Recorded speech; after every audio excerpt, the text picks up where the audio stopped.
प्राणो वासवान्यः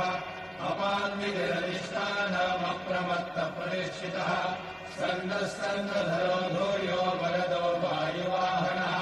वासुदेवो बृहद्भागो भ्रातिदेवः पुरन्दरः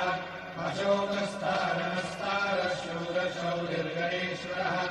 अनुकूलशतावर्तपद्मीपद्मनिवेक्षणः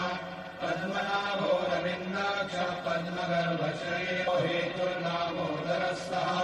महीधरो महाभागो वेगवानमिताशनः उद्भवक्षोभनो देवः श्रीधरभः परमेश्वरः हरणम् कारणम् कर्ता विकर्ता गहनो गुहा व्यवसायो व्यवस्थानः संस्थानस्थाननो ध्रुवः परब्धे परमस्पष्टः तुष्टपुष्टशुभेक्षणः उग्रसंवत्सरो दक्षो विश्रामो विश्वलक्षिणः